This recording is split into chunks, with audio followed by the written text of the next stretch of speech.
欢迎来到茫茫书海，一起来看看听听明朝才女古穿金吧。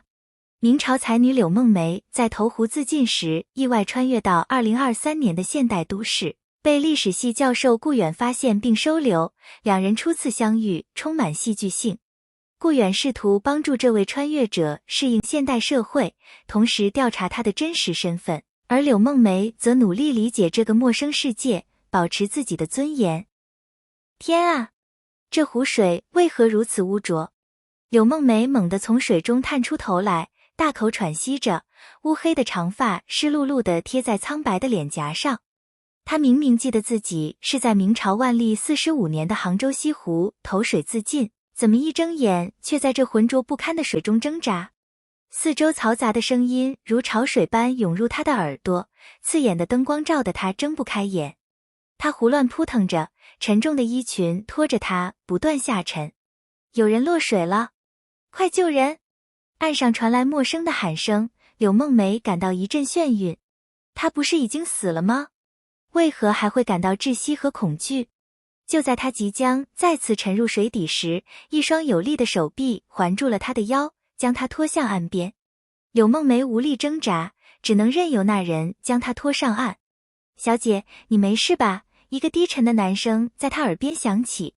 柳梦梅剧烈咳嗽着，吐出几口浊水，这才看清救她的人，一个穿着怪异短装的年轻男子，头发短得出奇，脸上架着2片透明的薄片。更令她惊恐的是，周围站满了穿着暴露的男女，还有人拿着发光的方盒子对着她。登徒子，柳梦梅用尽全身力气推开那人，却因虚弱而跌坐在地。她惊恐地环顾四周，发现这里根本不是西湖，而是一个完全陌生的地方。高耸入云的奇怪建筑，路上奔跑的铁盒子，还有那些衣着暴露的女子。这是何处？你们是何人？她的声音颤抖着，明朝官话带着明显的吴语口音。救她的男子蹲下身，皱眉看着她，小姐，你是在拍戏吗？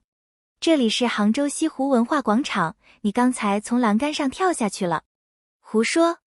杭州哪有这等怪异的建筑？柳梦梅挣扎着站起来，这才发现自己的衣裙已经湿透贴在身上，周围男性的目光让她羞愤难当。她下意识地环抱双臂遮挡身体。男子脱下自己的外套递给她，先披上吧，我叫顾远，是浙江大学历史系的副教授。你需要帮助吗？柳梦梅警惕地看着他，但实在无法忍受众人目光，还是接过了那件奇怪的外套披在肩上。那衣服上有淡淡的松木香气，出奇的好闻。多谢公子相救，小女子柳梦梅，字清霜，钱塘人士。她按照明朝礼节行了一礼，引来周围一阵笑声。哇，入戏好深啊！一个年轻女孩拿着发光的方盒子对着她拍个不停。顾远若有所思地看着她，柳小姐，我们先离开这里好吗？我带你去换身干衣服。柳梦梅犹豫片刻，但眼前这个叫顾远的男子眼神清澈，看起来不像坏人。况且他确实无处可去，只能点头答应。顾远拦下一辆出租车，为柳梦梅打开车门。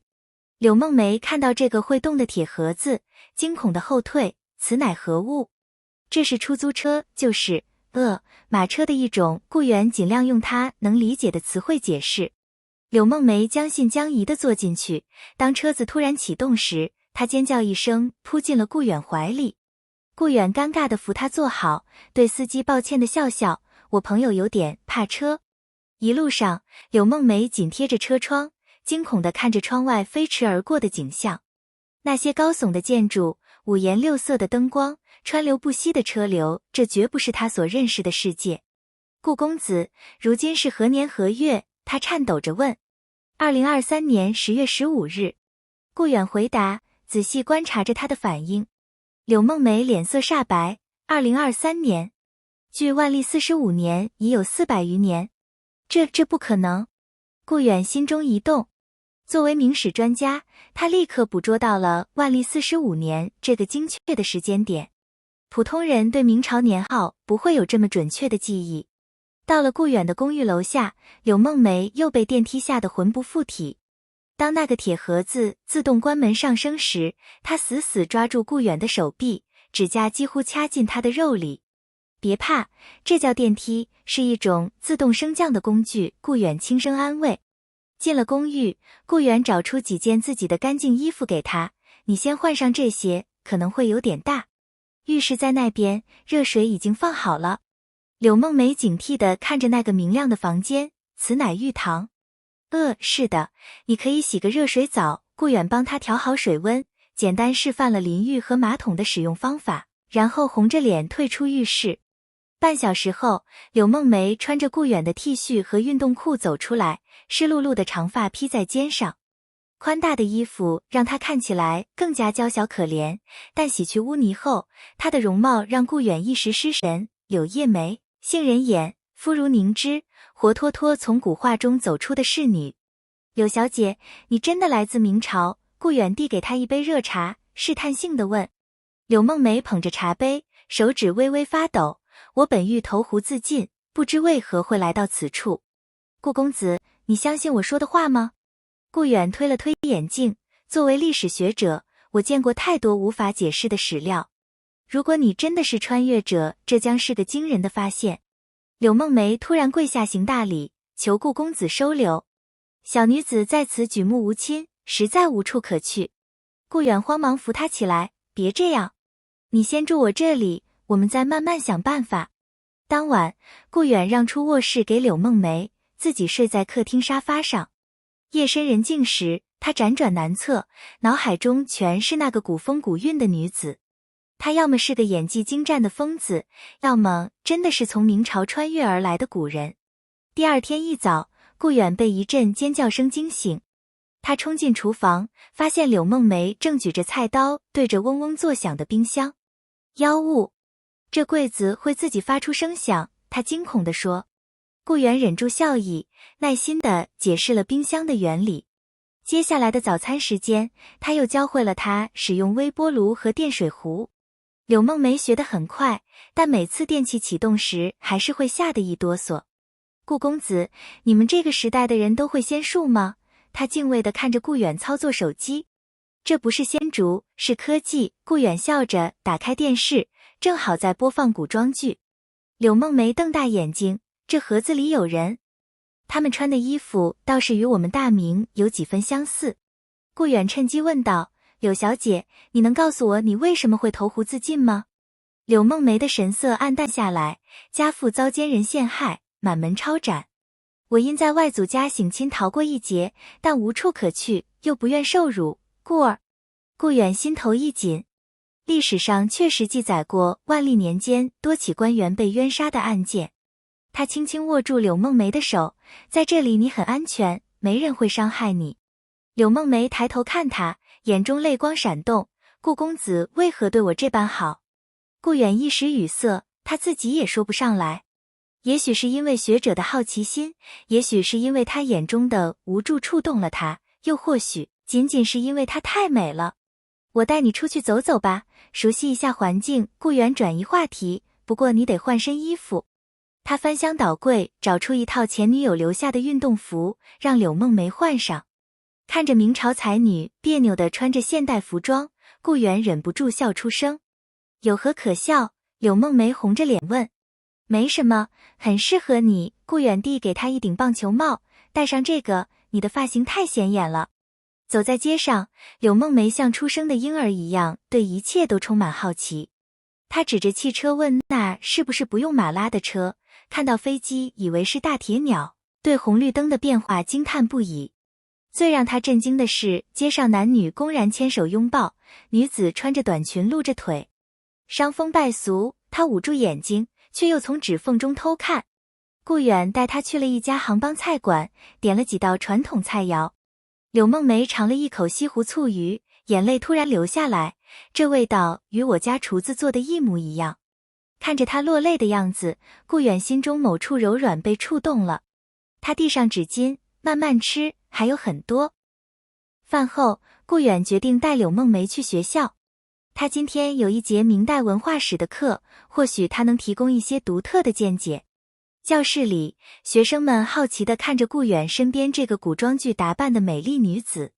顾远轻咳一声，今天我们有位特别的嘉宾，柳梦梅小姐将为我们展示明代大家闺秀的日常生活。柳梦梅虽然紧张，但大家闺秀的教养让她很快镇定下来。她优雅地向学生们行了一个标准的万福礼，然后用毛笔在宣纸上写下了一首自己创作的诗。她的字娟秀有力，诗作更是意境深远，引来阵阵掌声。柳小姐能为我们演奏一曲吗？一个学生指着教室角落的古筝问。柳梦梅点头应允，端坐筝前，指尖轻拨，一曲高山流水倾泻而出。那娴熟的指法和深沉的情感表达，绝非一朝一夕能练就。顾远惊讶地发现，他的演奏风格与史料记载的明代古筝技法极为相似。下课后，学生们围住柳梦梅问个不停。她应对得体，但当被问及微博账号和抖音时，又露出困惑的表情。顾远连忙解围，带她离开了教室。你真的是从明朝来的，对吗？回办公室的路上，顾远低声问。柳梦梅轻轻点头，顾公子终于相信我了。你的诗词、书法、古筝，还有你对现代事物的无知，都太真实了。顾远苦笑。虽然这完全违背科学常识，在我眼中，你们的世界才像是神仙法术。柳梦梅看着走廊窗外的校园景色，女子可以读书，可以自由行走，可以选择自己的夫君，这在我那个时代简直不可想象。顾远突然想到一个问题，柳小姐，你在明朝有婚约吗？柳梦梅脸一红，未曾。家父原打算今年为我择婿，不料顾远莫名松了口气，他正想说什么，手机突然响起。接完电话，他脸色变得凝重。警方找到了目击者，说看到你昨天凭空出现在湖面上，他们想找你问话。柳梦梅惊慌地抓住他的手臂，他们会把我当妖怪烧死吗？当然不会，顾远安抚道，但这件事可能会引起媒体关注，我们需要想个合理的解释。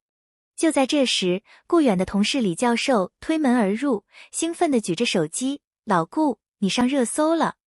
历史教授携神秘古装美女现身课堂，视频点击量已经破100万了。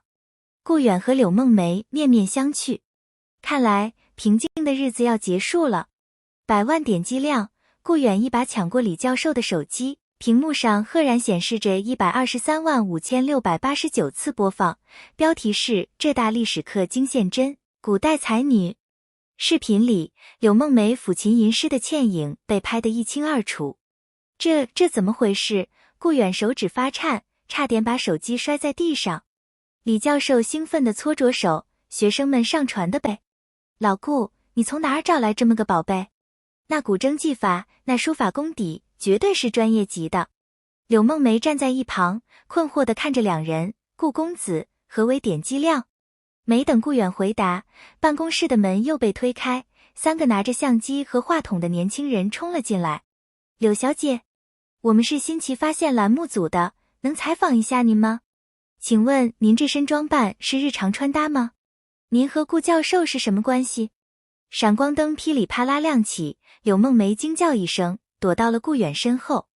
顾远连忙张开双臂挡住记者，请你们出去，这里是教学区域，不接受采访。好不容易把记者赶出去，顾远锁上门，额头已经渗出细密的汗珠。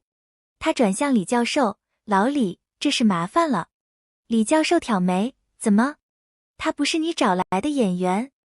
顾远看了眼瑟瑟发抖的柳梦梅，咬了咬牙，她是我表妹，从小在贵州深山的道观长大，最近才接出来，对现代社会不太熟悉。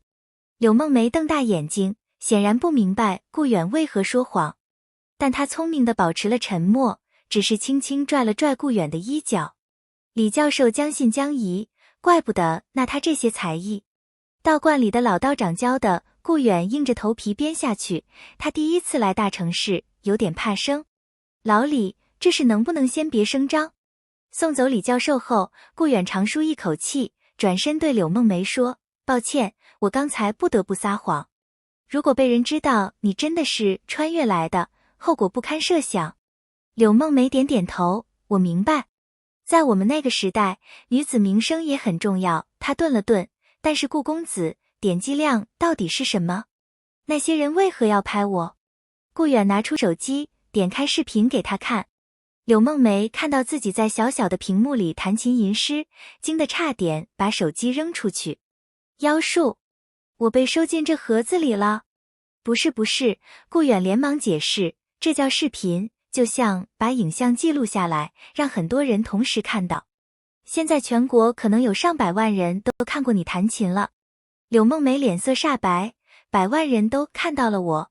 她突然抓住顾远的手臂，这岂不是比抛头露面还要？顾公子，我的名节。顾远这才意识到问题的严重性。在古代，大家闺秀被陌生男子看到面容都是大事，何况是被百万人观看。别担心，他笨拙地安慰道，在现代社会，这很正常。很多女孩都希望成为网红，就是被很多人关注的名人。柳梦梅摇摇头，眼中含泪，在我们那里，女子如此抛头露面，要么是戏子，要么是青楼女子。我父亲若在天有灵。顾远心头一紧，轻轻握住她的手，时代不同了。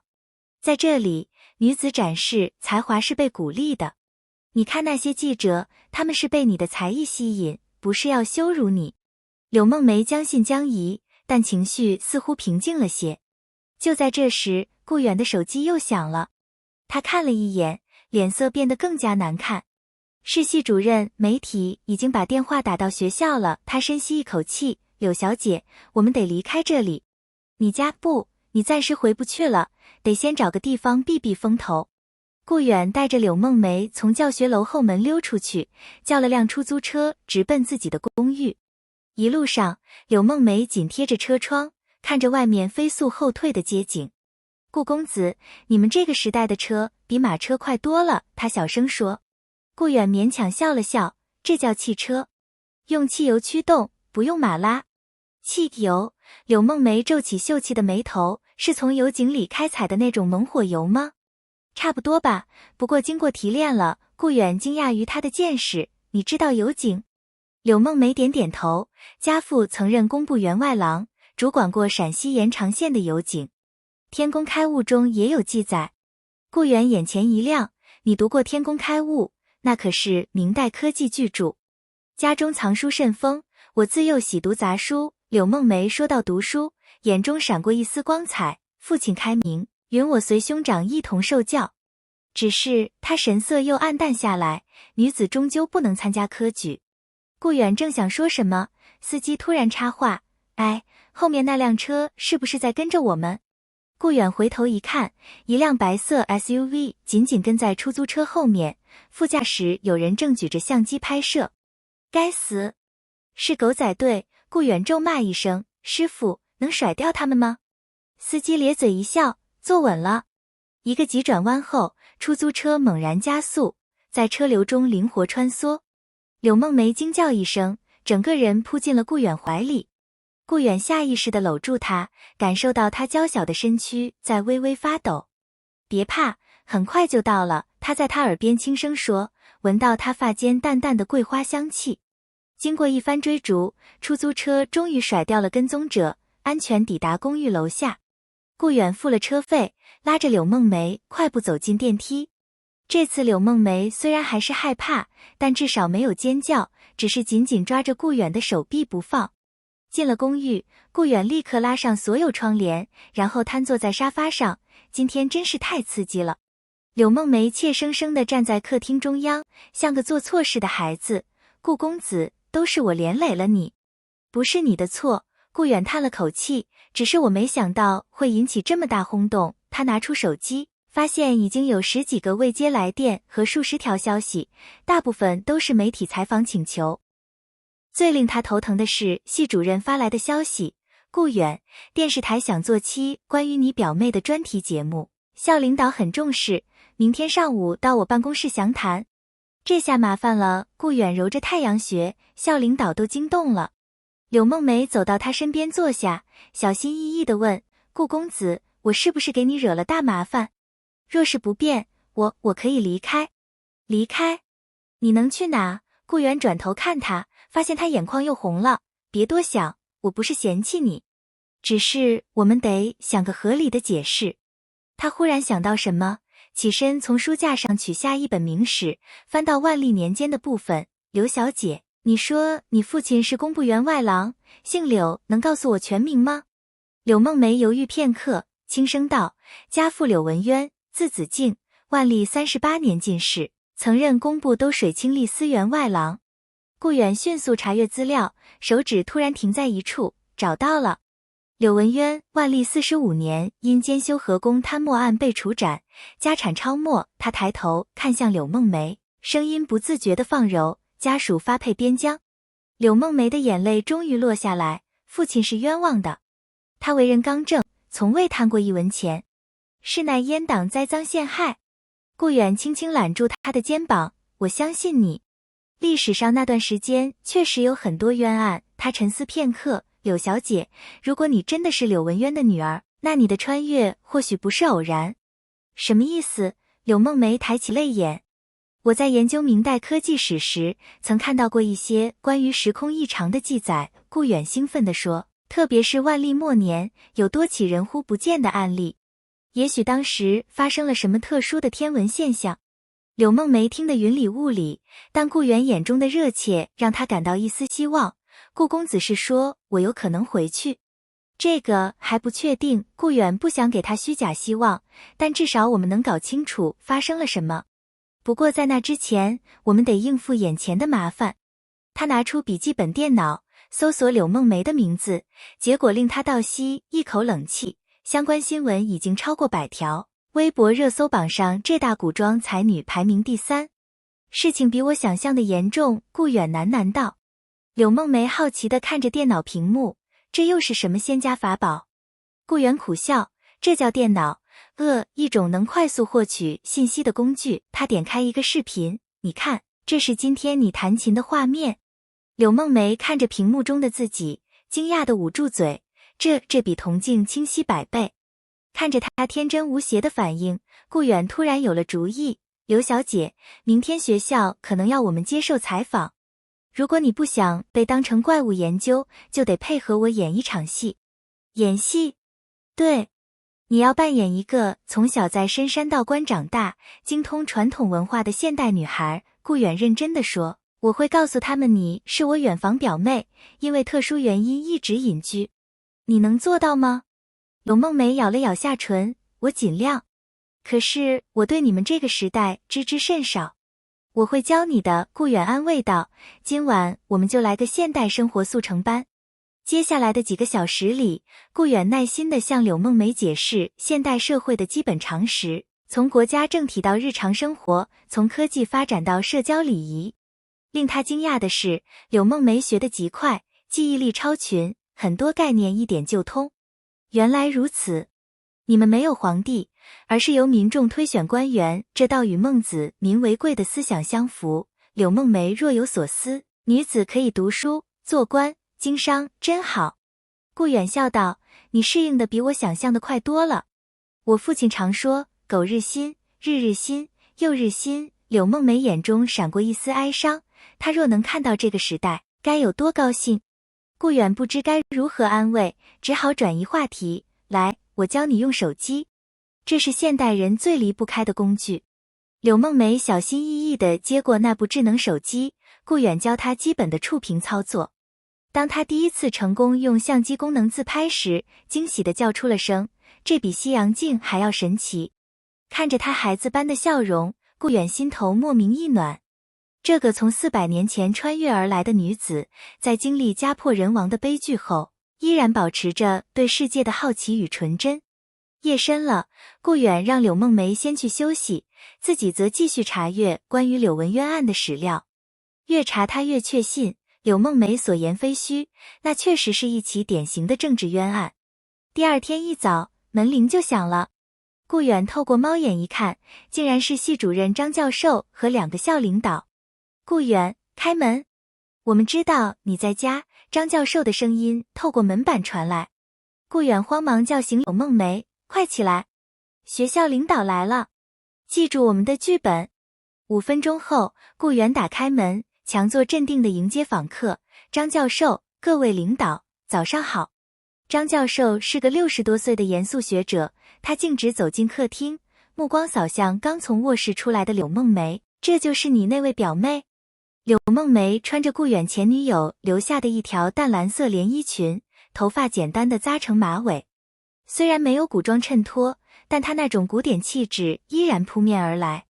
各位大人，不，各位先生好。柳梦梅按照顾远叫的，行了一个改良版的鞠躬礼。校领导们交换了一下眼神。宣传处的李处长笑眯眯地说：“柳小姐，你在网上的视频引起了很大反响啊。我们想请你和顾教授合作录制一期传统文化节目，不知道你意下如何？”柳梦梅看向顾远，后者微不可察的点点头。承蒙厚爱，小女子我很荣幸。柳梦梅轻声回答。接下来的谈话中，柳梦梅表现得体，虽然偶尔会露出对现代用语的不熟悉，但整体上完美扮演了一个隐居才女的角色。当被问及古筝技艺时，她甚至即兴弹奏了一曲《阳关三叠》，用的是顾远家中那把练习用的古筝。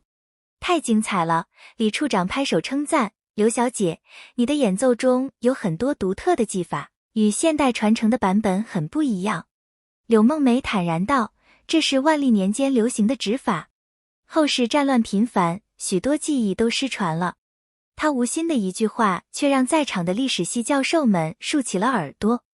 张教授追问：“你怎么知道这是万历年间的技法？”顾远心头一紧，连忙插话：“道观里的古谱是这么记载的，对吧，表妹？”柳梦梅会意，点头称是。最终，校领导满意的离开了，约定3天后录制节目。关上门后，顾远长舒一口气：“太险了，不过你表现得很好。”柳梦梅却忧心忡忡：“顾公子，我总觉得这样欺骗他人不妥。”“这是为了保护你。”顾远认真地说，“如果被人知道你真的是穿越来的，科学家们会把你当实验品研究的。”柳梦梅打了个寒战，就像解剖青蛙那样。“差不多吧。”顾远故意吓唬他，然后笑了：“开玩笑的。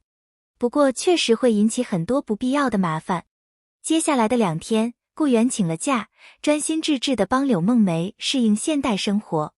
他教她使用各种家电，带她去超市购物，甚至还尝试教她使用社交媒体。虽然柳梦梅对朋友圈和点赞的概念感到十分困惑。你们这个时代的人，为何要把自己的私事告诉陌生人？他不解地问。顾远挠挠头：“这个很难解释，大概是因为孤独吧。”最有趣的场景发生在他们第一次在外面吃饭时。顾远带他去了一家西餐厅，柳梦梅对刀叉的使用毫无概念，更别提那些西餐礼仪了。当他第一次尝到冰淇淋时，那震惊又惊喜的表情让顾远忍不住用手机拍了下来。此物冰凉似雪，却又香甜如蜜，柳梦梅惊叹道：“是用了什么法术保存的？”顾远笑着解释制冷原理，虽然柳梦梅听得半懂不懂，但对冰箱的恐惧似乎减轻了不少。晚上回家路上，他们经过一家电影院，正在上映一部古装爱情片。柳梦梅盯着海报上的古装男女看了好久。“顾公子，那画中男女为何抱在一起？”他红着脸问。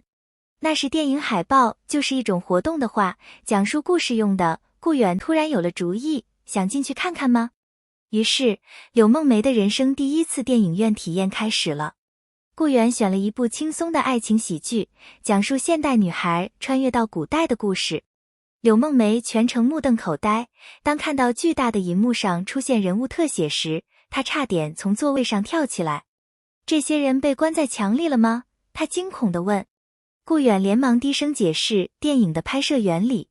渐渐的，柳梦梅被剧情吸引，特别是看到女主角在古代闹出各种笑话时，她忍不住轻笑出声。当电影中的男女主角终于接吻时，柳梦梅啊的一声捂住眼睛，却又从指缝中偷看。顾远看着她纯真的反应，心跳不自觉地加快了。回家的路上，柳梦梅一直沉浸在电影情节中，那女子最后选择留在古代，真奇怪，若是我，定会选择留在你们这个时代。为什么？顾远好奇地问。柳梦梅认真地说，在这里，女子可以自由选择自己的人生，可以读书，可以工作，可以选择心仪之人。她说着，偷偷看了顾远一眼，又迅速移开视线。顾远心头一热，不知该如何回应。就在这时，他的手机响了，是张教授打来的。顾远，出大事了！张教授的声音异常激动。国家文物局的人看了柳小姐的视频，他们认出了她弹奏的广陵散版本，说明天要专程来见她。顾远心头一沉，什么意思？那个版本只在万历年间的手抄本中有记载，早已失传几百年了。张教授几乎是在喊，他们怀疑柳小姐是某个隐士门派的传人，掌握着失传的古乐谱。挂断电话，顾远脸色苍白。广陵散的失传版本，顾远挂断电话，手指不自觉地颤抖起来。他转向一脸茫然的柳梦梅，你在课堂上弹奏的曲子是明代特有的版本。柳梦梅眨了眨眼，我弹的是师父传授的版本，并不知有何特别之处。顾远快步走向书架，抽出一本中国古代音乐史，迅速翻到记载广陵散的章节。这里说，广陵散在万历后期就失传了，现存版本都是清代重构的。他抬头看向柳梦梅，眼中闪烁着学者特有的兴奋光芒，而你弹奏的很可能是真正的古法传承。柳梦梅被他突如其来的热情吓了一跳，这很要紧吗？当然要紧。顾远激动地抓住他的双肩，这可能是音乐史上的重大发现。明天国家文物局的人会专程来见你，他们想记录下你掌握的所有古曲。柳梦梅的脸色突然变得苍白。记录？如何记录？录音、录像。顾远突然意识到问题所在，就是把你的演奏保存下来，让后人也能听到，就像那个视频一样。柳梦梅的声音微微发抖，让千万人都能看到我弹琴。顾远这才注意到他的不安，连忙松开手，抱歉，我太兴奋了。如果你不愿意。不，我愿意。柳梦梅深吸一口气，挺直了腰背。若我的微末技艺能对这个时代有所裨益，是梦梅的荣幸。只是她垂下眼帘，我担心会暴露身份，连累顾公子。顾远心中一暖。这个来自400年前的女子，在担忧自身安危的同时，竟还想着不连累他。别担心，我会想办法的。他柔声安慰，明天我会全程陪着你。夜深了，柳梦梅回房休息后，顾远却毫无睡意。他打开电脑，开始深入研究柳文渊案的史料。随着查阅的深入，一个奇怪的细节引起了他的注意。在柳文渊被处斩前1个月的宫廷记录中，有天线异象、夜如白昼的记载，而就在同一天，京城有多起人忽不见的报案。时空异常，顾远喃喃自语，想起了自己曾经读过的一份明代手稿。他翻箱倒柜，终于在一堆资料中找到了那本天变底抄的复印件，这是一位明代官员记录的异常天象事件集。其中一页记载着，万历45年7月初3夜，天烈有声，白光如炼。工部柳公宅上现一圆光，有必触之，忽不见。顾远的心跳加速了。柳文渊家曾发生过人员失踪事件，而且就在他被处斩前不久。这与柳梦梅的穿越是否有关联？他继续翻阅，在另一页发现了更惊人的记载，柳公言得一人寿回天仪，可窥未来。上闻之，疑其妖言惑众。回天仪，顾远皱起眉头。历史上从未记载过这种仪器，难道柳文渊真的掌握了某种能够穿越时空的技术？而正因为此，他才遭人陷害。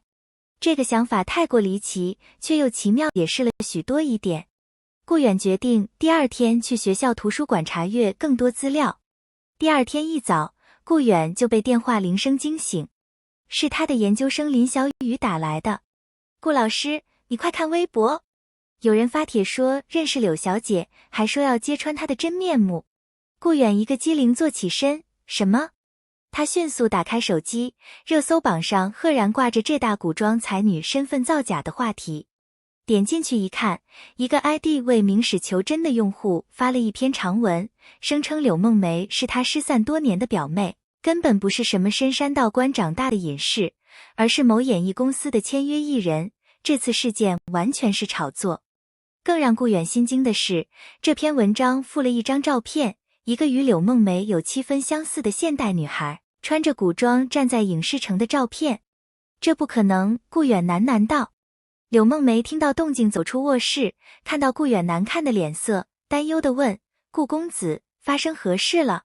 顾远犹豫片刻，还是把手机递给了他。有人声称认识你，说你是演员。柳梦梅看着手机上的照片，困惑地皱眉，此女与我却有几分相似，但我却非此人。她抬头看向顾远，顾公子信我吗？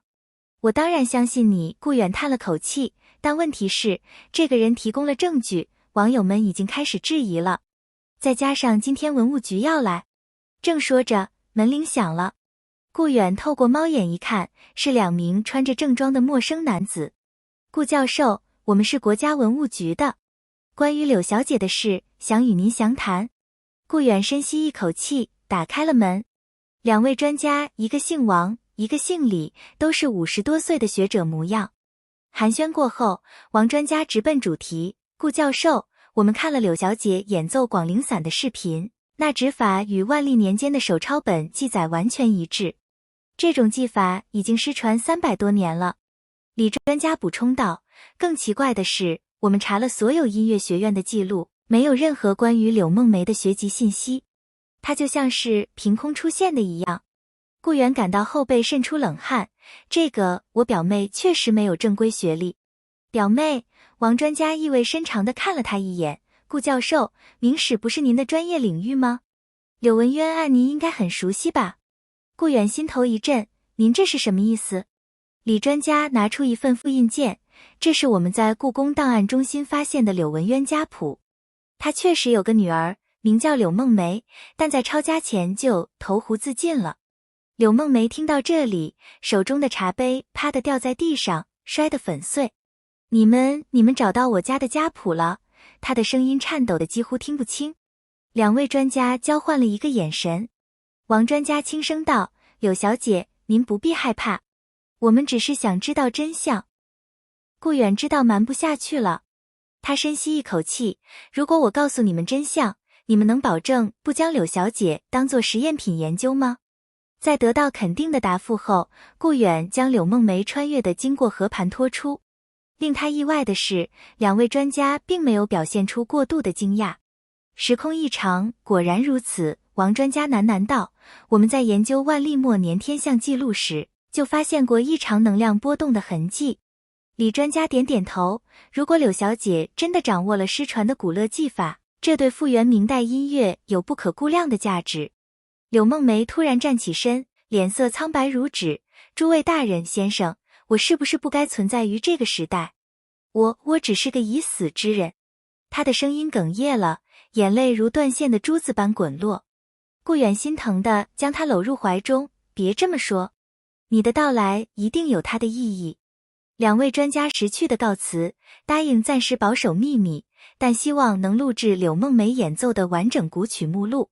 送走他们后，顾远发现柳梦梅的状态很不对劲。顾公子，我想一个人静一静，他轻声说，转身进了卧室。顾远理解他需要时间消化这一切，便没有打扰。他打开电脑，准备处理一些工作邮件，却发现明史求真又发了新帖子，这次直接@了浙大历史系的官方账号，要求校方澄清柳梦梅的身份。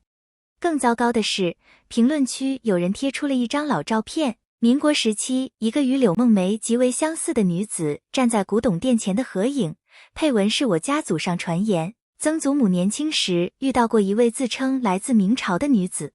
见鬼！顾远拍了下桌子，事情正在向不可控的方向发展。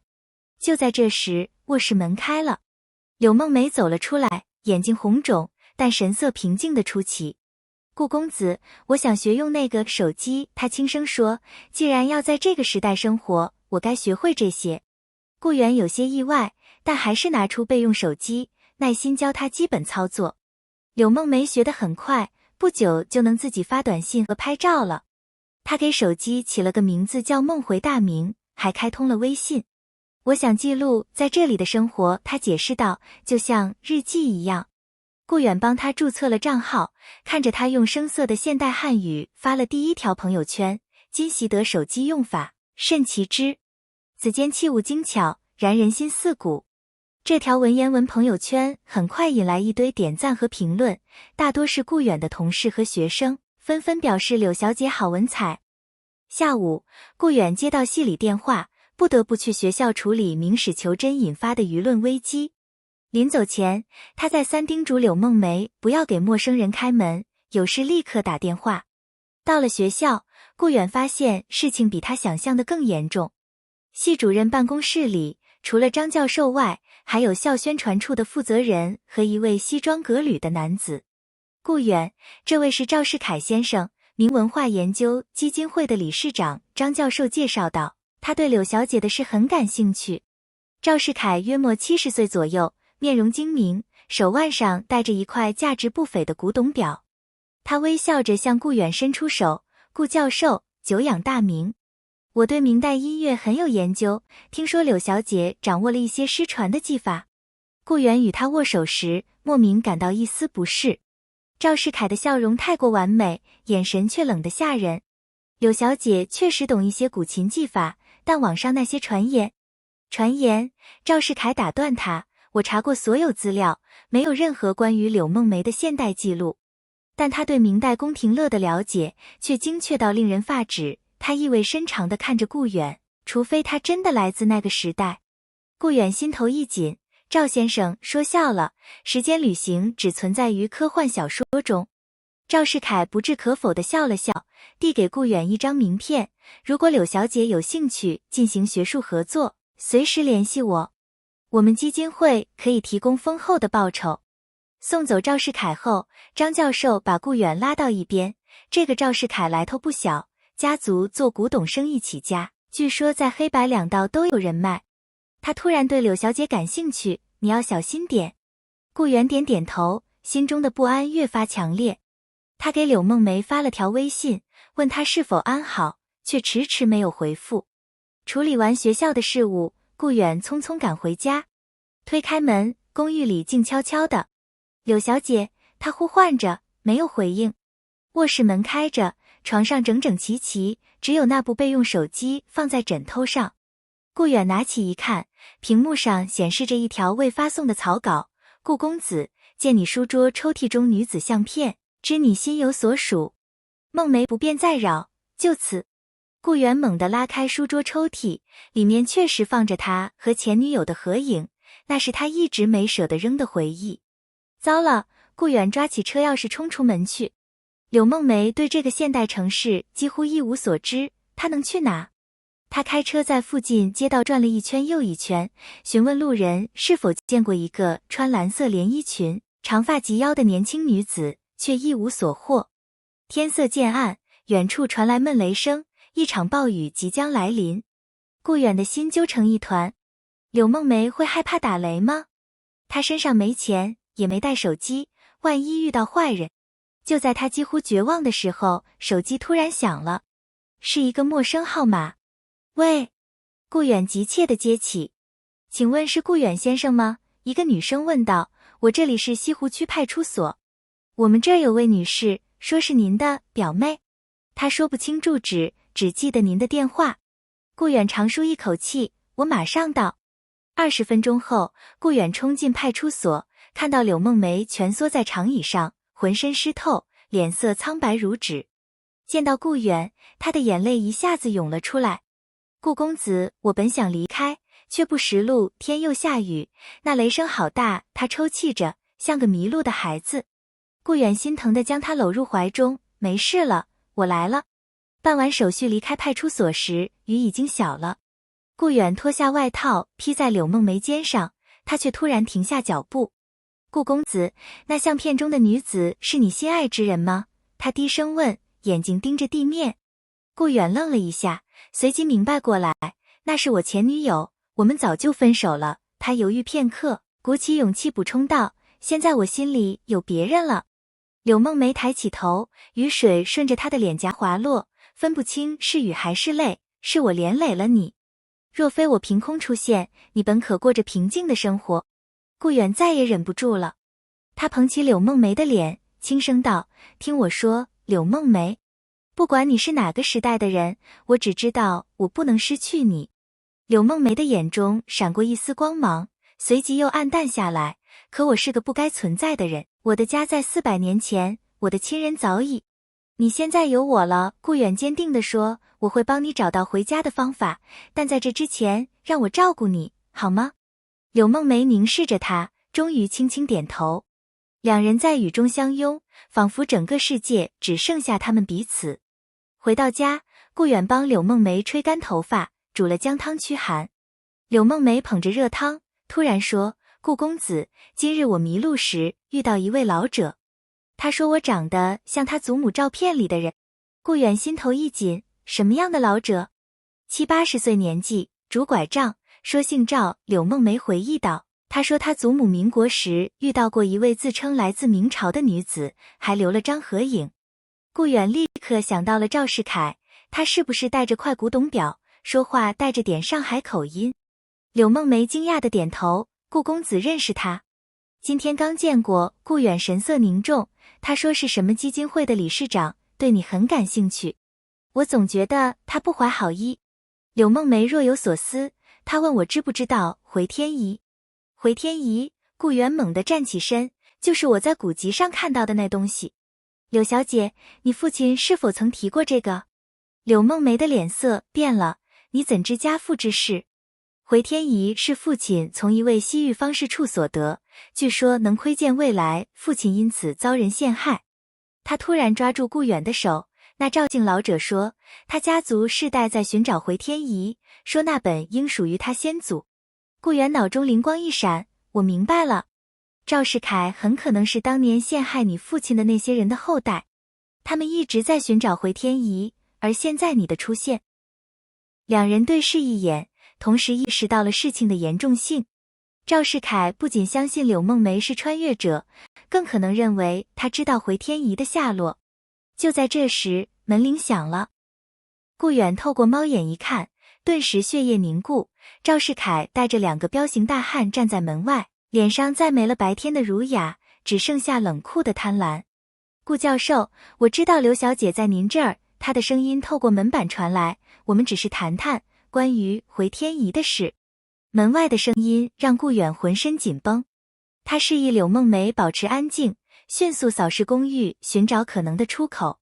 顾教授，不必想着逃跑。赵世凯的声音透过门板传来，带着胜券在握的从容。整栋楼都有我的人，您只要把柳小姐交出来，我保证您平安无事。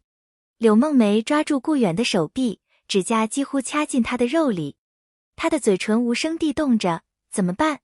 顾远大脑飞速运转，他指了指浴室，用口型说窗户，然后提高声音回应门外，赵先生，您这是私闯民宅，我要报警了。赵世凯的笑声冰冷刺骨，报警？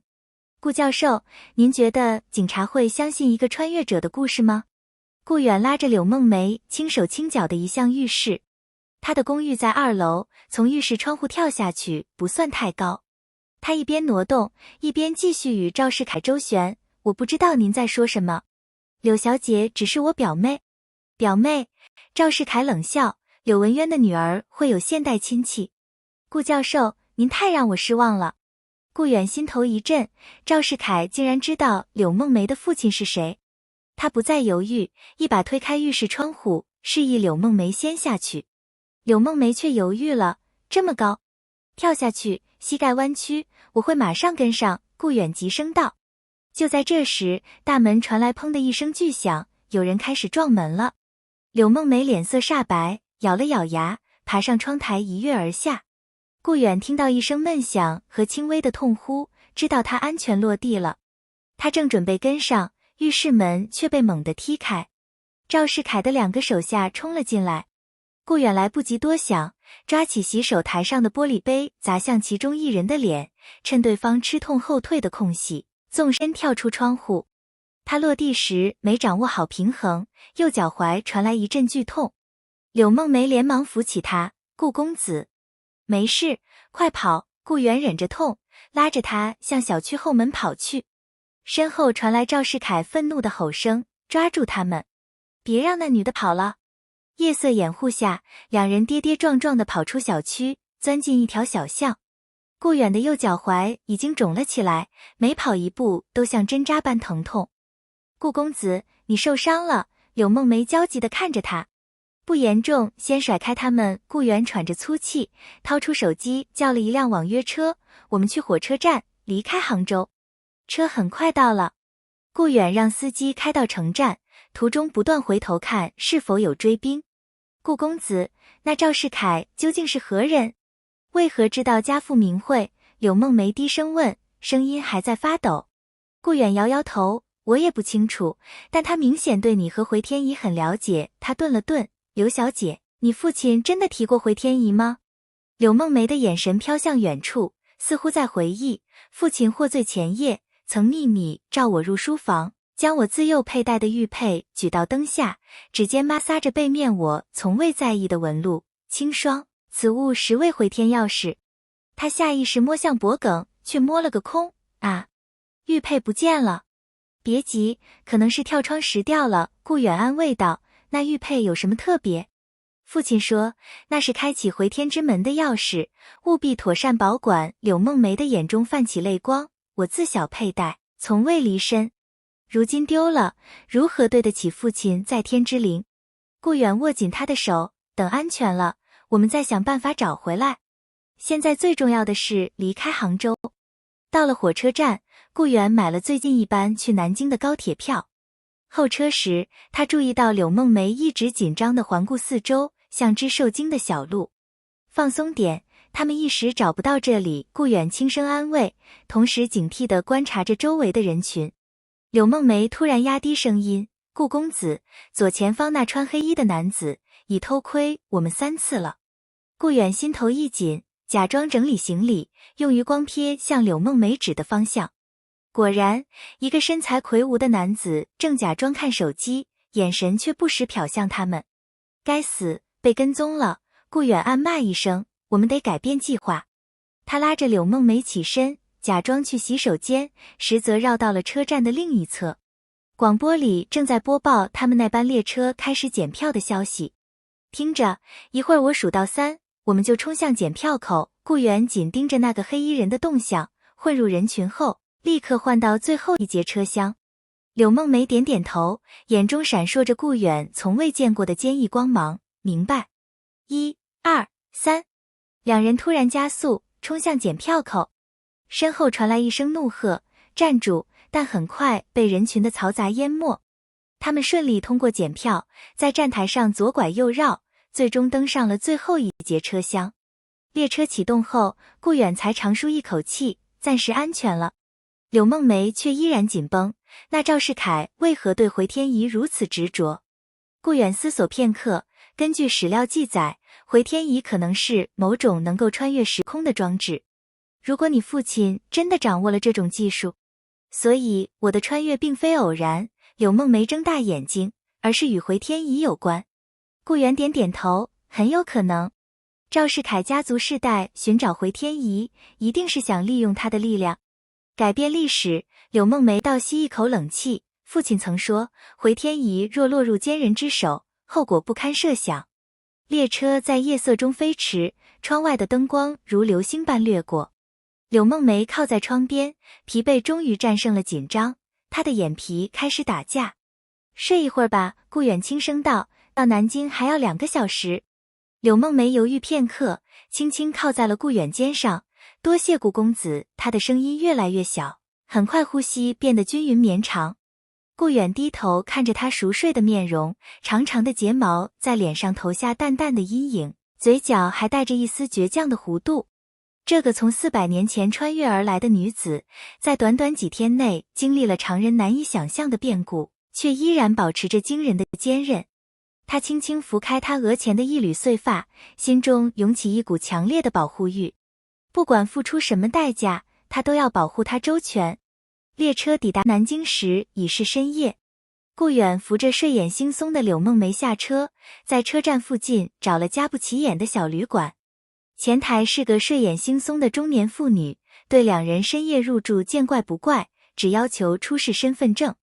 顾远暗自庆幸自己随身带着钱包，但柳梦梅没有身份证的问题让他犯了难。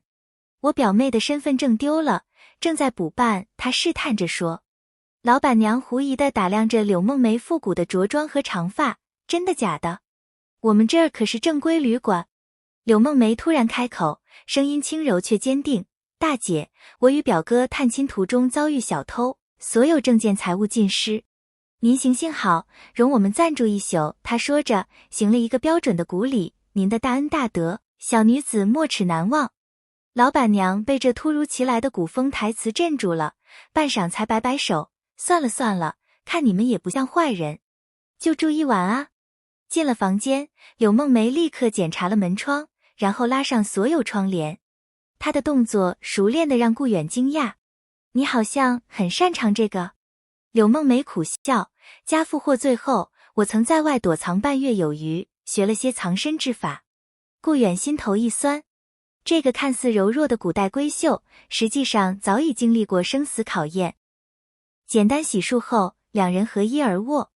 顾远坚持让柳梦梅睡床，自己则靠在椅子上守夜。夜深人静时，柳梦梅突然轻声问：顾公子，若我们找不到回天仪，我是否永远回不去了？顾远沉默片刻，我不知道，但无论如何，我都会陪着你。黑暗中，他听到柳梦梅轻轻的啜泣声，然后是几乎微不可闻的谢谢。第二天一早，顾远用手机查询新闻，发现杭州本地媒体已经报道了浙大教授与神秘女子失踪的消息，文中暗示两人可能涉及一起文物盗窃案。赵世凯果然有势力，居然能操纵媒体。顾远皱眉道：我们现在是通缉犯了。柳梦梅咬着嘴唇，都是我连累了顾公子。别说这种话，顾远打断他，当务之急是找到一个安全的地方，然后想办法联系文物局的王专家。他昨天似乎对时空异常很有研究，也许能帮我们。他们决定前往扬州，顾远的研究生林小雨的老家。林小雨曾多次邀请顾远去做客，是个相对安全的落脚点。为了避开监控，顾远买了帽子和口罩做伪装，还给柳梦梅买了现代风格的衣物和发饰。当他看到柳梦梅换上牛仔裤和 T 恤，将长发扎成马尾的样子时，不禁愣了一下。她看起来完全像个时尚的现代大学生，只有那举手投足间的古典气质依然与众不同。如何？柳梦梅有些不自在地拉了拉 T 恤下摆，是否怪异？顾远摇头，不，很好看。他耳根有些发热，连忙转移话题。不过你的言谈举止还需要调整，尽量少用文言文，别行礼。柳梦梅认真点头，我尽力模仿现代女子。前往扬州的巴士上，柳梦梅一直望着窗外飞逝的景色，眼中满是惊奇。顾远趁机给他讲解现代中国的基本情况，省份划分、人口数量、科技发展。柳梦梅时而惊叹，时而沉思，像个求知若渴的学生。顾公子，你们这个时代没有皇帝，百姓如何确保官员清廉？他突然问。顾远笑了，有法律、媒体监督，还有纪委，虽然不完美，但比明朝强多了。柳梦梅若有所思，真想带父亲来看看。他的语气中带着深深的哀伤，顾远不知该如何安慰，只能轻轻握住他的手。到了扬州，两人按照林小雨给的地址找到他家开的小茶馆。林小雨见到顾远时，惊讶的差点打翻茶壶。顾老师，新闻上说您……都是误会。顾远压低声音，能找个安静的地方说话吗？林小雨狐疑地看了看柳梦梅，还是带他们去了后院的小屋。听完顾远简短的说明，他隐瞒了穿越的部分，只说被人陷害。这个善良的姑娘立刻表示愿意帮忙。你们可以住在我家的老宅，那里平时没人去。林小雨说。不过顾老师，网上那些传言，您表妹真的是……不是演员，也不是骗子。顾远正色道。小雨，这件事很复杂，知道的越少，对你越安全。安顿下来后，顾远终于有机会联系王专家。电话接通后，对方的第一句话就让顾远愣住了。顾教授，我就知道你会联系我。赵世凯正在动用一切关系找你们。您知道赵世凯？顾远惊讶地问。当然，王专家的声音严肃起来，赵家世代在寻找回天仪，据说是为了改写明朝灭亡的历史。如果让他们得逞，后果不堪设想。顾远心头一震，改写历史，这真的可能吗？理论上，时空异常点是可以被利用的，王专家解释道，根据我们的研究，万历末年曾出现过一次大规模的时空裂隙，柳小姐的穿越就是证明。而回天仪很可能是开启或控制这种裂隙的钥匙。顾远看向正在院子里跟林小雨学泡茶的柳梦梅，阳光下的她笑得那么纯净，仿佛与这个残酷的世界格格不入。王教授，我们该怎么办？首先，确保柳小姐的安全，王专家说，其次，找到回天仪。根据史料记载，她很可能被藏在柳文渊的某个秘密处所。顾远突然想到什么，柳小姐提到过一枚玉佩，说是开启回天之门的钥匙。玉佩，王专家的声音陡然提高，那一定很重要。你们现在在哪？我马上过去。挂断电话，顾远走到院子里。柳梦梅正专注地看着林小雨演示茶道，动作优雅地模仿着。阳光透过树叶，在她脸上投下斑驳的光影，衬得她肌肤如玉。柳小姐，能借一步说话吗？顾远轻声问。柳梦梅随他走到一旁。顾远将王专家的话转述给他，重点强调了玉佩的重要性。我们必须找回那枚玉佩，顾远说，你还记得它长什么样吗？柳梦梅闭上眼睛回忆，白玉雕成，上有盘龙纹，背面刻有回天二字及一些奇异符号。他突然睁开眼，脸色变了，我想起来了。父亲曾说，回天仪藏在湖心亭下。湖心亭？杭州西湖的湖心亭？顾远激动地问。柳梦梅点头，应是如此。父亲常去那里赏月。顾远陷入沉思。如果回天仪真的藏在西湖某处，他们必须回去寻找。但赵世凯的人肯定在杭州布下了天罗地网。就在这时，林小雨慌慌张张地跑过来，顾老师，外面有几个人在打听有没有陌生男女来过，看起来不像好人。顾远和柳梦梅对视一眼，同时意识到追兵到了。后门，顾远拉起柳梦梅就跑。林小雨指了个方向，那边小巷通到菜市场，人多好躲藏。两人刚冲出后门，就听到前院传来粗暴的敲门声。顾远忍着脚踝的疼痛，拉着柳梦梅钻进迷宫般的小巷。他们怎么找到这里的？顾远喘着气问。柳梦梅突然停下脚步，等等，顾公子，你的手机。顾远一愣，随即恍然大悟，手机可以被定位。他立刻掏出手机，犹豫片刻后，狠心将它扔进了路边的下水道。现在我们必须靠自己了，他苦笑道。柳梦梅却显得异常镇定，无妨。我幼时随父亲在南京住过半年，对此地街巷上有印象。他拉着顾远在错综复杂的小巷中穿行，时而停下倾听追兵的脚步声，时而改变方向。顾远惊讶地发现，柳梦梅对方向和距离的判断极其准确，甚至能通过阳光位置判断时间。你怎么懂得这些？他忍不住问。柳梦梅微微一笑，孙子兵法有云，知彼知己，百战不殆，父亲教我读过。顾远再次意识到自己严重低估了这位明代才女的能力。她不仅精通琴棋书画，还熟读兵法，懂得生存之道。这绝非普通闺秀的教养。靠着柳梦梅的方向感和顾远对现代城市的了解，他们终于甩掉了追兵，来到一处僻静的小公园。天色已晚，两人又饿又累，身上的钱所剩无几。我们需要一个过夜的地方。顾远环顾四周，明天想办法联系王专家。柳梦梅突然指向公园角落，那里有个亭子，可暂避风雨。顾远犹豫了，让你露宿街头。顾公子，柳梦梅正色道，非常之实行，非常之是。我并非娇弱之人。他们在亭子里安顿下来。顾远用最后的钱买了面包和水，两人分着吃了。夜深路重，柳梦梅不自觉地发抖。顾远犹豫片刻，轻轻将她搂入怀中。暖和点了吗？他轻声问。柳梦梅没有抗拒，反而往他怀里靠了靠。多谢顾公子。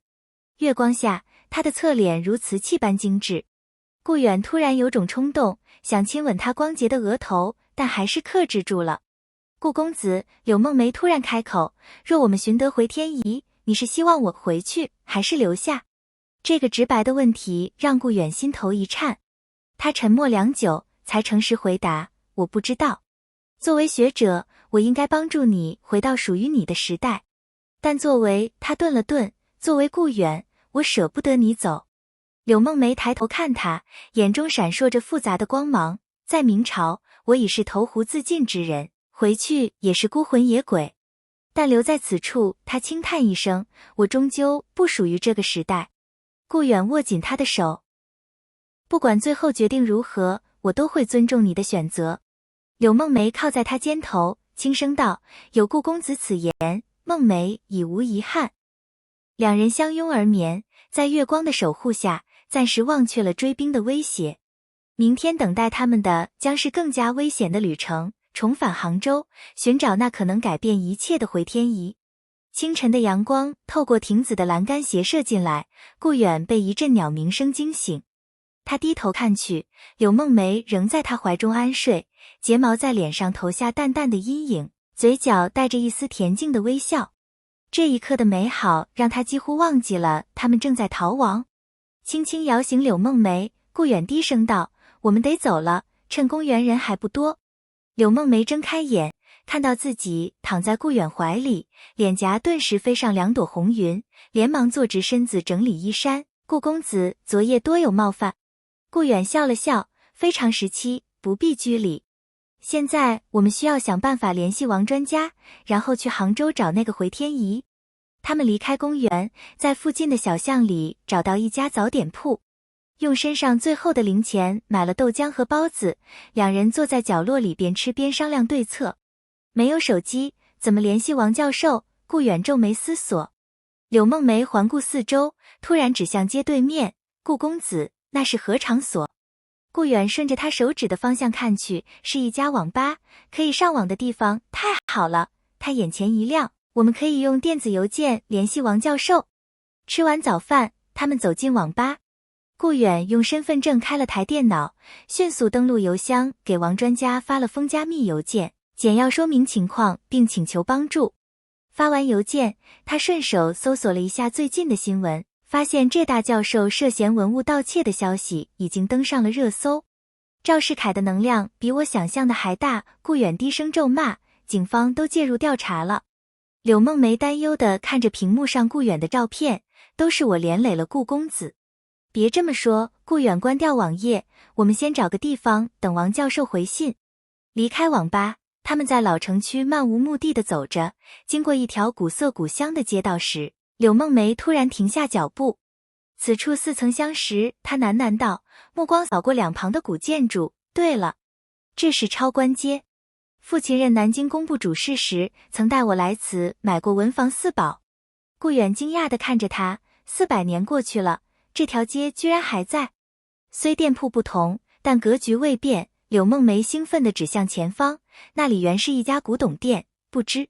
他的话戛然而止，眼睛瞪大，死死盯着一家名为聚宝轩的古玩店橱窗。顾远顺着他的视线看去，橱窗里陈列着各式古董，正中央的红丝绒垫子上，赫然摆放着一枚白玉玉佩，上面雕刻着盘龙纹样。那是我的玉佩，柳梦梅声音颤抖，家父给我的传家宝。顾远连忙拉住想要冲进去的他，等等，如果是赵家的人设的陷阱怎么办？柳梦梅急得快哭出来，可那是开启回天仪的唯一钥匙。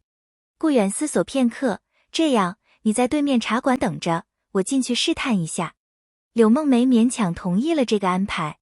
顾远独自走进古玩店，一个戴着老花镜的店主迎了上来。先生看中什么了？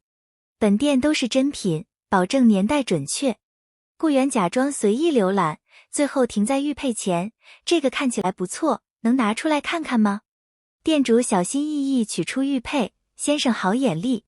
这是明代和田白玉，盘龙纹，背面刻有古文字，至少值20万。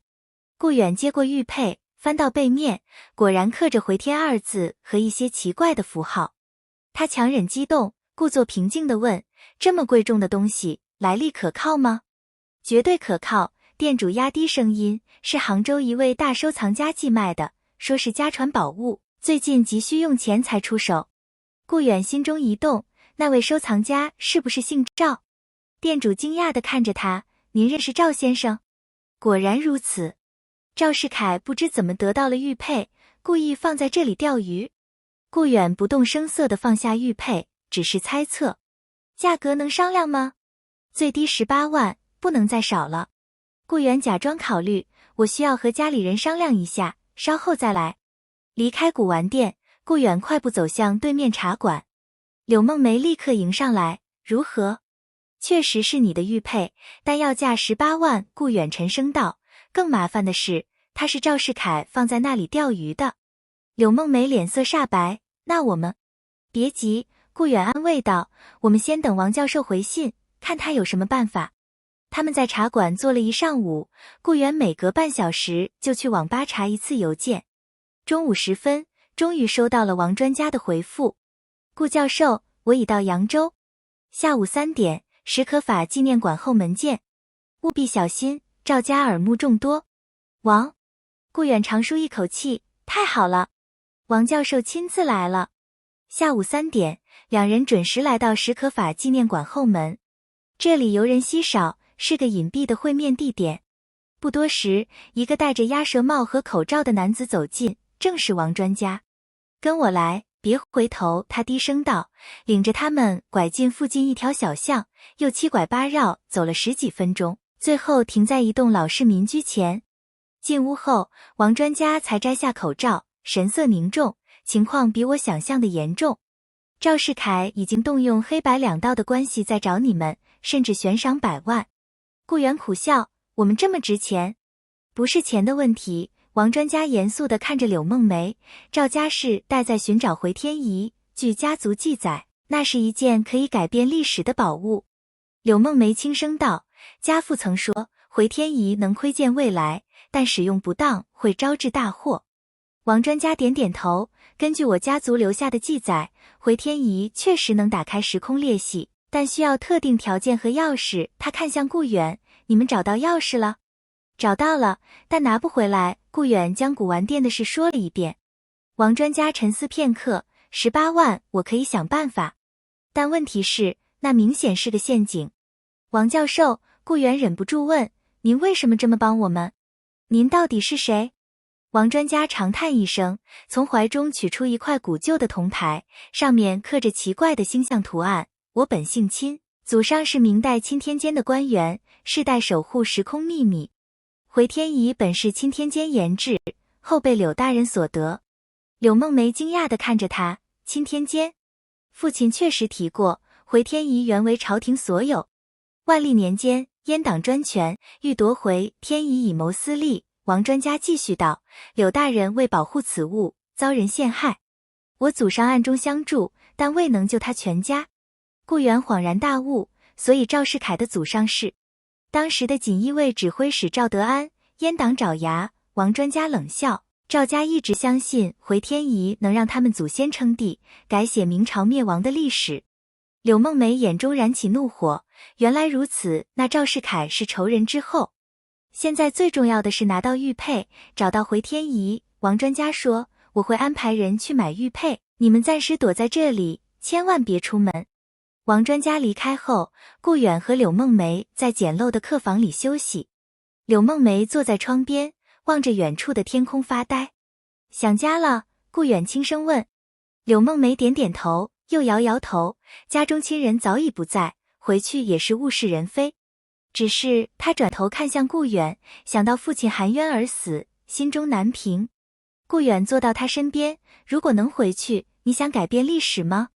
柳梦梅沉默良久，父亲常说，天命不可违，即便能改变一时，也难改大事。他苦笑，何况谁知道改变历史会带来什么后果。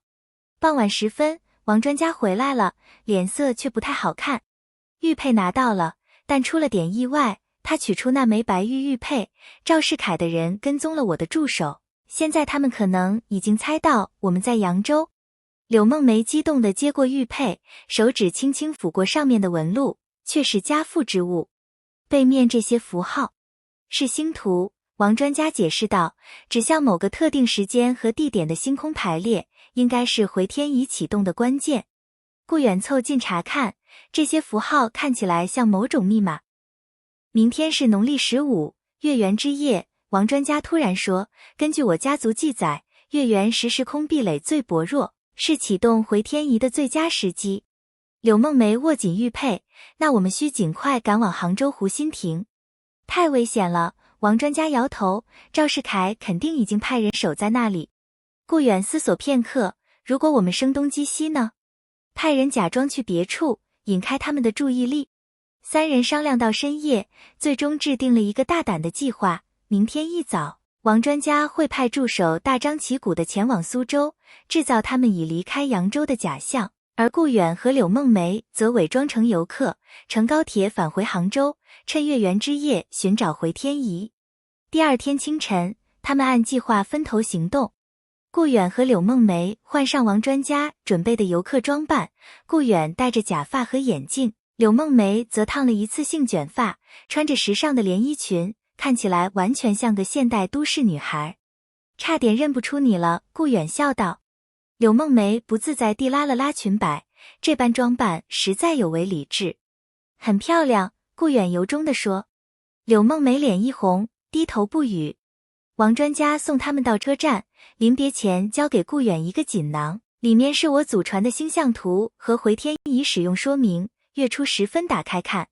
祝你们好运。高铁上，柳梦梅紧张地握着玉佩，不时环顾四周。顾远握住她的手，放松点，我们看起来很普通，没人会注意。柳梦梅勉强笑了笑，顾公子，若今夜真能启动回天仪，你会与我一同回到明朝吗？这个直白的问题让顾远心头一颤，他沉默片刻，诚实回答，我不知道。这个时代有我的亲人、事业，但如果你需要我，我愿意陪你回去。柳梦梅眼中闪过一丝复杂的情绪，顾公子情义，梦梅铭记于心，但我不忍让你为我放弃一切。顾远正想说什么，列车广播宣布即将到达杭州东站，他们收拾心情，准备面对接下来的挑战。出了车站，他们打车直接前往西湖。时近黄昏，游客渐少，正是行动的好时机。湖心亭需要乘船前往，他们买了最后一班游船的票。上船时，顾远注意到码头附近有几个形迹可疑的男子，正密切注视着每一位乘客。他悄悄捏了捏柳梦梅的手，示意她小心。游船缓缓驶向湖心亭，夕阳将湖水染成金色。柳梦梅望着熟悉的景色，眼中泛起泪光。400年过去，西湖依旧。顾远轻声问，你父亲说过回天仪具体藏在亭子哪里吗？柳梦梅摇头，只说湖心亭下，或许是埋在亭子地基里。船靠岸后，他们假装普通游客，在亭子里拍照留念，实则仔细观察每一处可能的藏匿点。亭子不大，很快就能搜索完毕，但没有任何发现。难道我们理解错了？亭下不是指亭子下面？顾远皱眉。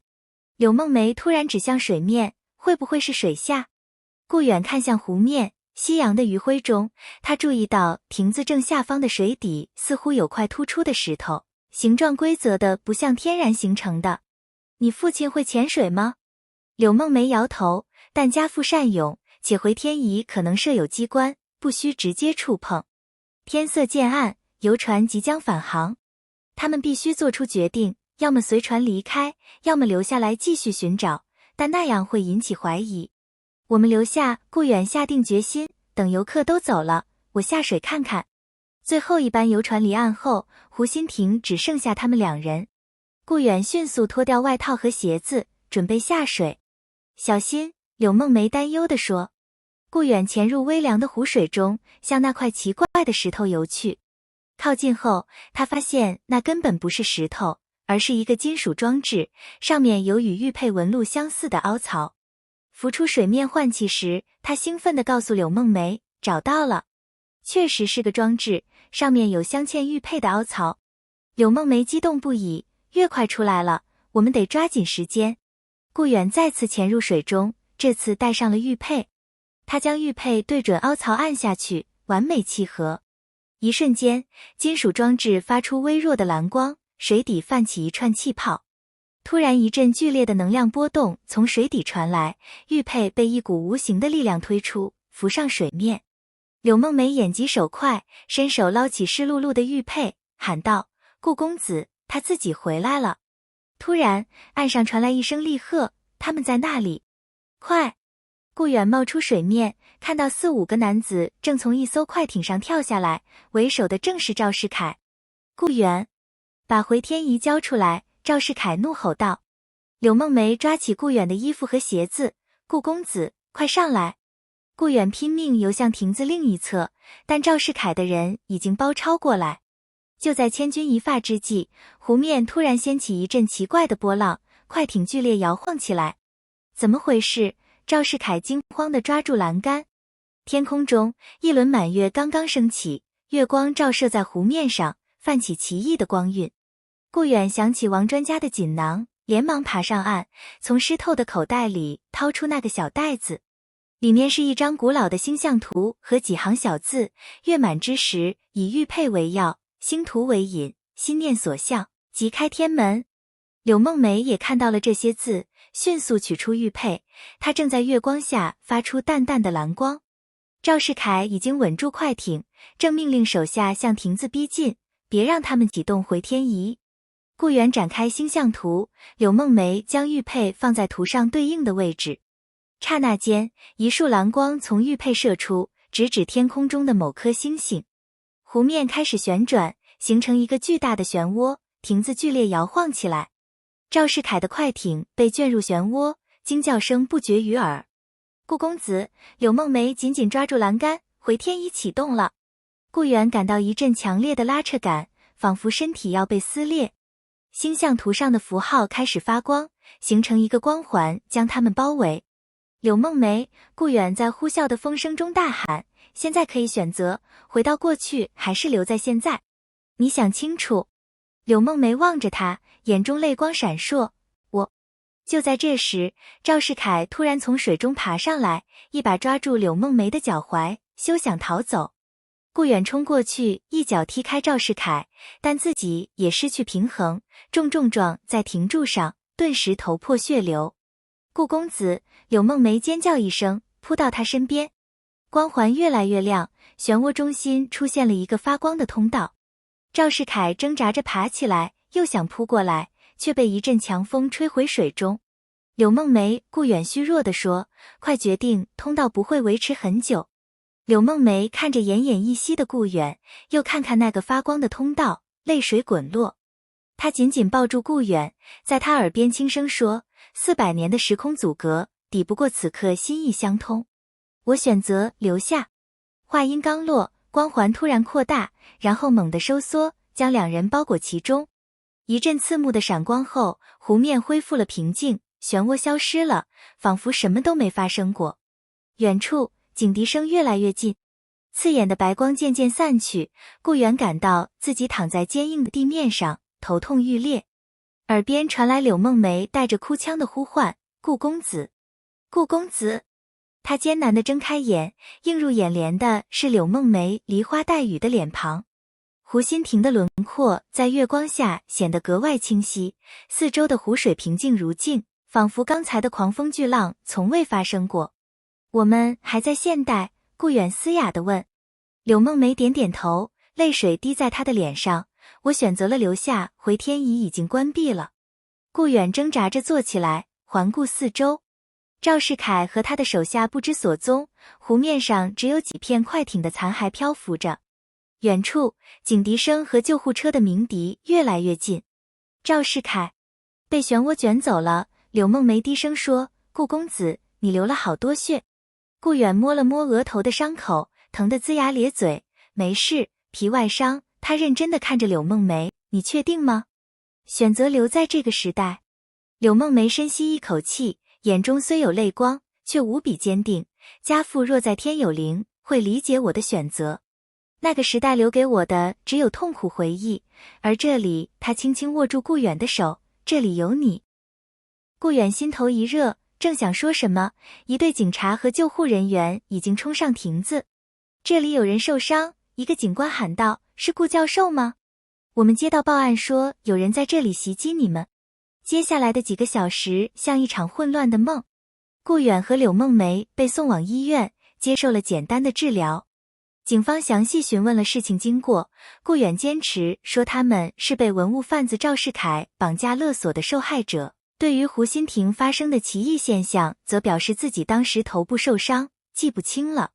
由于赵世凯和他的手下全部失踪，加上王专家暗中周旋，案件最终以非法拘禁未遂结案。媒体也只是简单报道了文物贩子绑架大学教授未遂后潜逃的消息。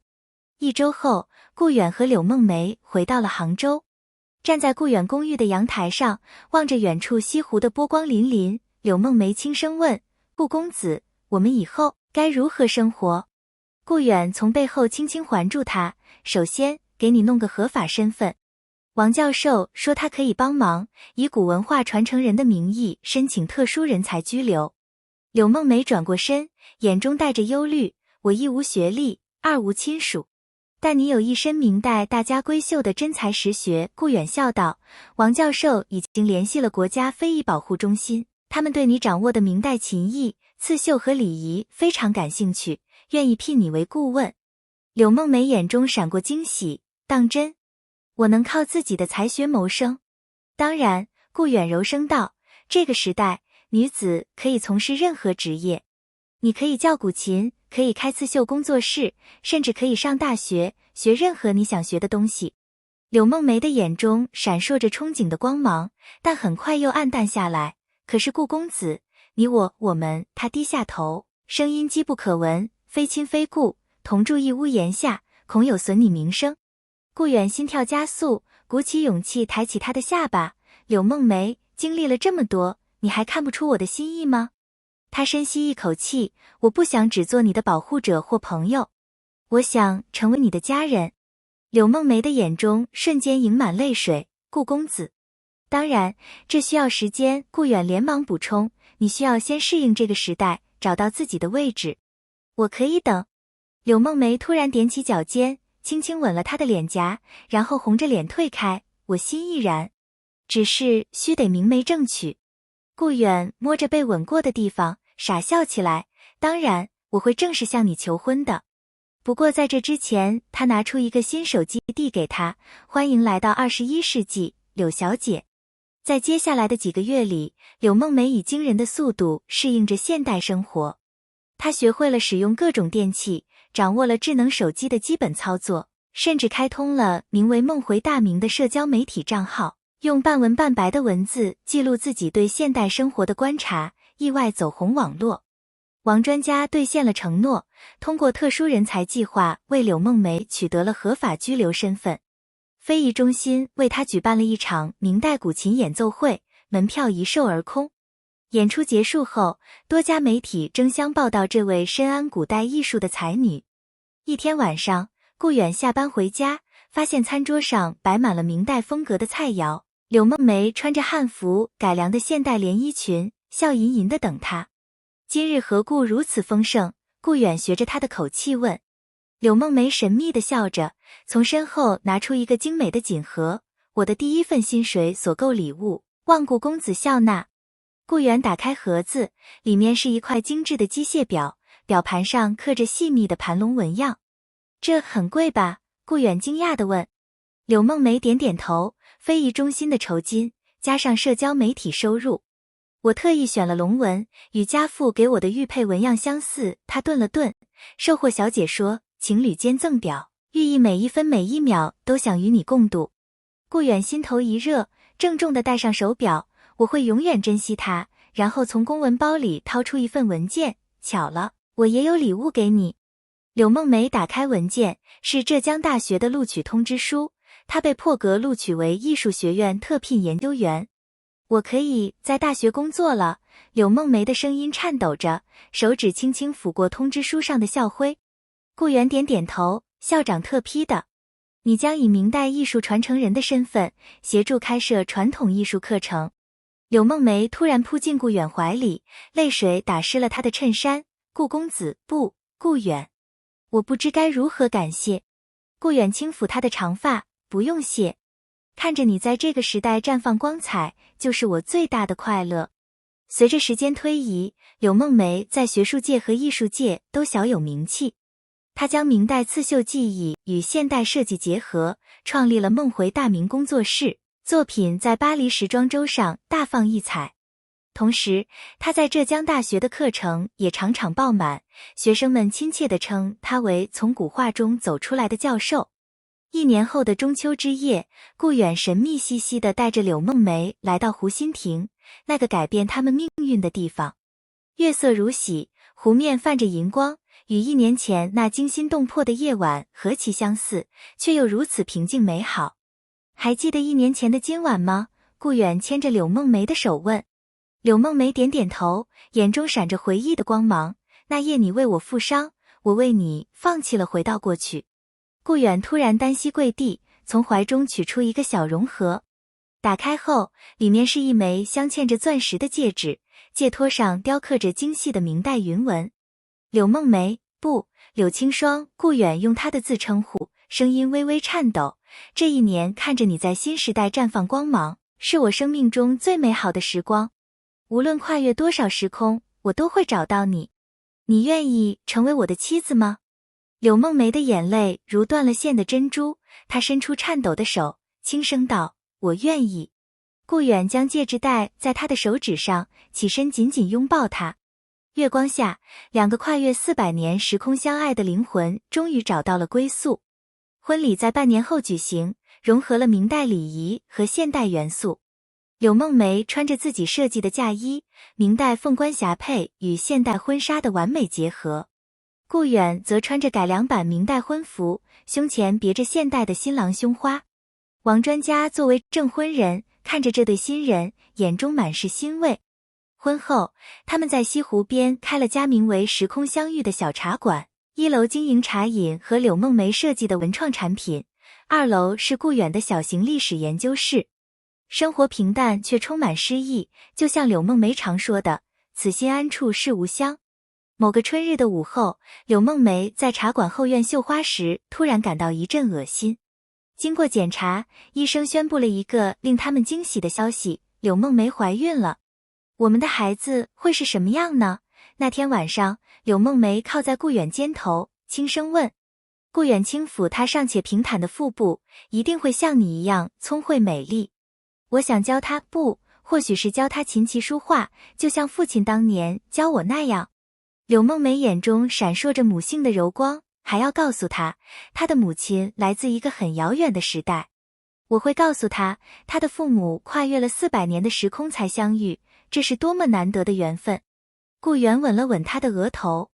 柳梦梅突然想起什么，从颈间取下一条细细的金链，上面挂着那枚曾经丢失又找回的白玉玉佩，回天仪的钥匙。等孩子长大后，我想把这个传给他。他轻声说，告诉他外公的故事，告诉他无论身处哪个时代，都要坚守本心。顾远点点头，将妻子搂得更紧。窗外，西湖的夜色温柔如水，一轮明月高悬天际，见证着这段跨越时空的爱情，也照亮了他们即将开始的新篇章。